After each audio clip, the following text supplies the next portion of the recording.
మీకందరికీ ఒక విషయం తెలుసో తెలియదో, ఎలాన్ మస్క్ ఒక పేదవాడిగా, ఒక మామూలు వ్యక్తి నుంచి ప్రపంచపు ధనవంతుడిగా మారడానికి ఒక అద్భుతమైన టెక్నిక్‌ను ఉపయోగించేవాడు. అతడు రోజు ఉదయం 7 గంటల నుంచి రాత్రి 10 గంటల వరకు వారానికి 140-150 గంటలు అద్భుతంగా పనిచేసేవాడు.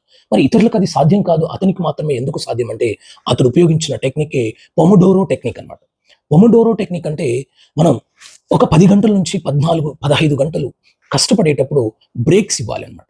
అంటే ఇలాన్ మస్క్ పాటించినటువంటి టెక్నిక్ ఏంటంటే 25 నిమిషాలు ఒక పని పైన, ఒక వర్క్ పైన ఫోకస్ చేస్తాడు. చాలా యాక్టివ్‌గా, అలర్ట్‌గా, అద్భుతంగా దానిపైన ఫోకస్ చేస్తాడు. మళ్ళీ 5 మినిట్స్ బ్రేక్ ఇస్తాడు. మరలా 25 నిమిషాలు దానిపైన ఫోకస్ చేసి ఆ పనిని చేస్తాడు. మరలా 5 మినిట్స్ బ్రేక్ ఇస్తాడు. ఇలా ప్రతి 25 మినిట్స్‌కి 5 మినిట్స్ బ్రేక్ ఇస్తూ 7 morning 7 AM to night 10 PM వరకు యాక్టివ్‌గా, ఎనర్జిటిక్‌గా, అలర్ట్‌గా, ఫోకస్డ్‌గా మరి ఎక్కువ ఏకాగ్రతతో చేయగలిగాడు. కాబట్టి ఒక సాధారణమైన వ్యక్తి ప్రపంచపు కుబేరుడిగా, గొప్ప మరి space X company, Tesla company లాంటి వాటిని ప్రపంచంలోనే కాస్ట్‌లియెస్ట్ లగ్జూరియస్ కంపెనీస్‌ని మరి స్థాపించినటువంటి మహోన్నతమైనటువంటి వ్యక్తిగా తయారు కావడం జరిగింది. ఆ టెక్నిక్‌ని మనం కూడా పాటిస్తే మరి చాలా ఎనర్జిటిక్‌గా, చాలా అలర్ట్‌గా మనం అనుకున్నటువంటి ఫలితాలు సాధించవచ్చు. మరి మైండ్ ఎక్కువగా అలసటకు గురి కాకుండా మరి చాలా మరి యాక్టివ్‌గా వర్క్ చేస్తుంది. తద్వారా మంచి ఫలితాలు వస్తాయనేది గమనించండి friends. Thank you very much. జై హింద్.